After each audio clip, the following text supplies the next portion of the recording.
Perkenalkan, nama saya Naufal Muhammad Zaki, nomor absen 25 dari kelas 10 PPLG 1.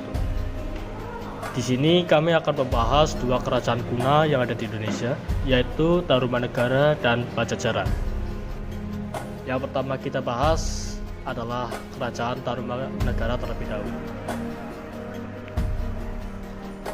Kerajaan Tarumanegara berpusat di tepi Sungai Citarum, tepatnya ada di Provinsi Jawa Barat. Kerajaan ini didirikan bukan oleh orang lokal, namun oleh seorang bangsawan asal Salangkayana, seorang bangsawan asal India yang bernama Mahersi Jayasingawarma. Perkenalkan, nama saya Muhammad Ilham Maulana dari absen 22. Di sini saya akan membahas sistem pemerintahan Kerajaan Tarumanegara. Kerajaan Tarumanegara menggunakan sistem pemerintahan monarki absolut, yang berarti Kerajaan Tarumanegara dijalankan oleh seseorang raja.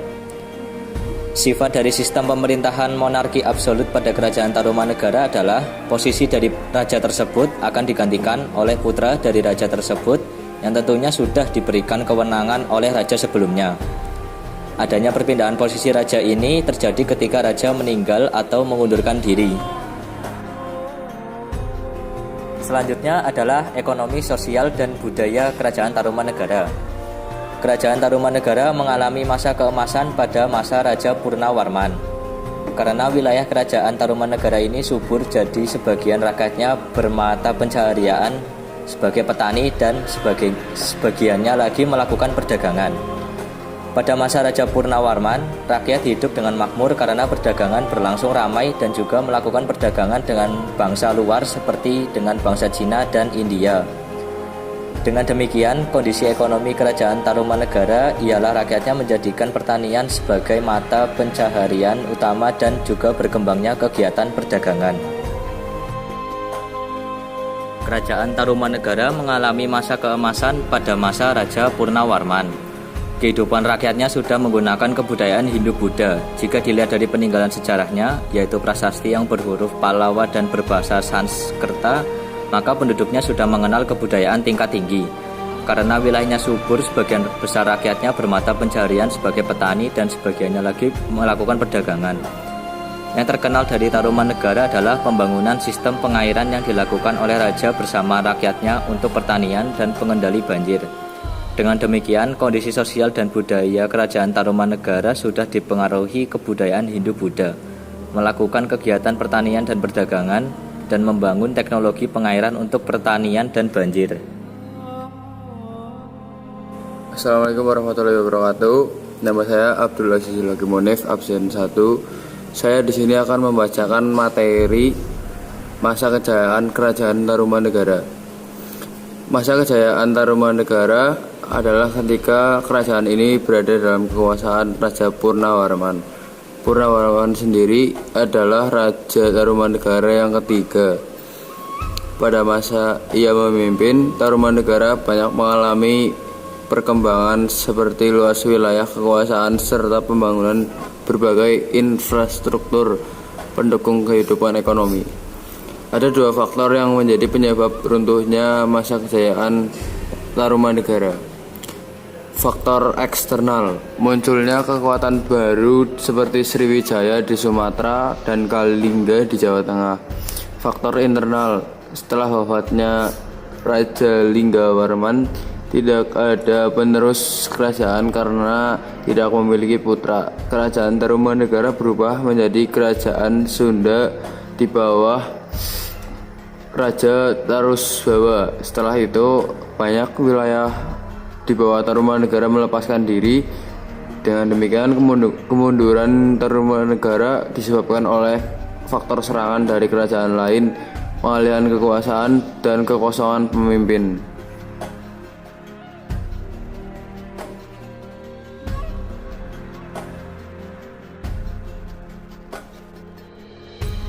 Peninggalan Kerajaan Tarumanegara adalah Prasasti Kebon Kopi, Prasasti Muara Cinten, Prasasti Pasir Cawi, Prasasti Jidang Hyang, Prasasti Koleangkak, Prasasti Cirauten, dan Prasasti Tugu. Perkenalkan, nama saya Devana Rogi, absen 6. Di sini saya akan membahas Kerajaan Pajajaran. Sejarah Kerajaan Pajajaran merupakan kerajaan Hindu yang berdiri pada tahun 923 oleh Sri Jaya Bhutpati. Kerajaan yang letaknya di wilayah Pakuan, Bogor, Jawa Barat ini juga dikenal dengan Kerajaan Pakuan. Berawal dari melamanya Kerajaan Majapahit pada masa pemerintahan Brawijaya V. Kemudian beberapa anggota kerajaan maupun rakyat mengungsi ke Kerajaan Galuh, Kuningan, Jawa Barat pada masa pemerintahan Raja Dewa Niskala.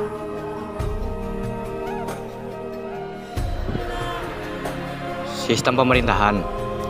Pada masa pemerintahan Kerajaan Pajajaran, sistem politik yang digunakan adalah feodal, di mana susunannya terdiri atas puncak tertinggi dipegang oleh seorang dengan gelar prabu atau raja. Kemudian di posisi kedua diduduki oleh seorang yang bergelar putra mahkota. Assalamualaikum warahmatullahi wabarakatuh. Nama saya Syarif Hidayatullah, absen 33. Saya di sini akan menjelaskan ekonomi, sosial, dan budaya Kerajaan Pajajaran. Kondisi kehidupan ekonomi pada umumnya masyarakat Kerajaan Pajajaran hidup dari pertanian, terutama perladangan. Di samping itu, Pajajaran juga mengembangkan pelayaran dan perdagangan. Kerajaan Pajajaran memiliki 6 pelabuhan penting, yaitu Pelabuhan Banten, Pontang, Cigede, Tamgara, Sunda Kelapa, Jakarta, dan Cimanuk, Pemanukan. Kehidupan sosial masyarakat Sunda dan Pakuan Pajajaran secara garis besar dapat digolongkan ke dalam golongan seniman, peladang,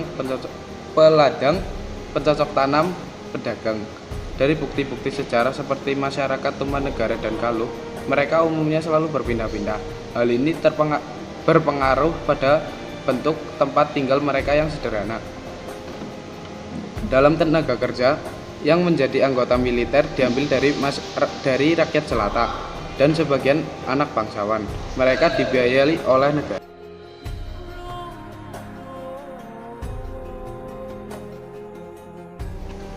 Kerajaan Pajajaran mencapai puncak kejayaan pada saat masa kepemimpinan Sri Baduga Maharaja atau Sri Siliwangi. Ia dikenal sebagai seorang raja yang tidak pernah punah dan selalu hidup di hati secara abadi dan pikiran pada masyarakat Jawa Barat. Hal ini dikarenakan Maharaja tersebut membangun sebuah karya besar yang diberi nama Maharena Wijaya. Tidak hanya itu, Maharaja juga membuat jalan yang digunakan untuk menuju ibu kota Pakuan dan Wonogiri. Hingga pada tahun 1579, Kerajaan Pajajaran mengalami masa runtuhnya. Kerajaan tersebut hancur diakibatkan oleh penyerangan yang dilakukan oleh Kerajaan Sunda, Kesultanan Banten. Kehancuran dari kerajaan ini ditandai dengan pindahnya Palangka Sriwacana atau Singgasana Raja dari Pangkuran Pajajaran ke Keraton Surosowan yang ada di Banten oleh pasukan Maulana Yusuf. Oke, kembali lagi kepada saya. Namun kali ini saya akan menyebutkan peninggalan kerajaan dari Pajajaran. Yang pertama ada prasasti Perjanjian Sunda Portugis. Yang kedua ada prasasti Rakraian Juru Pangambat. Yang ketiga ada prasasti Kawali. Yang keempat ada prasasti Sanghyang Tapak. Yang kelima ada prasasti Batu Tulis. Yang keenam ada Kidung Sudayana. Dan yang ketujuh Carita Parahyangan.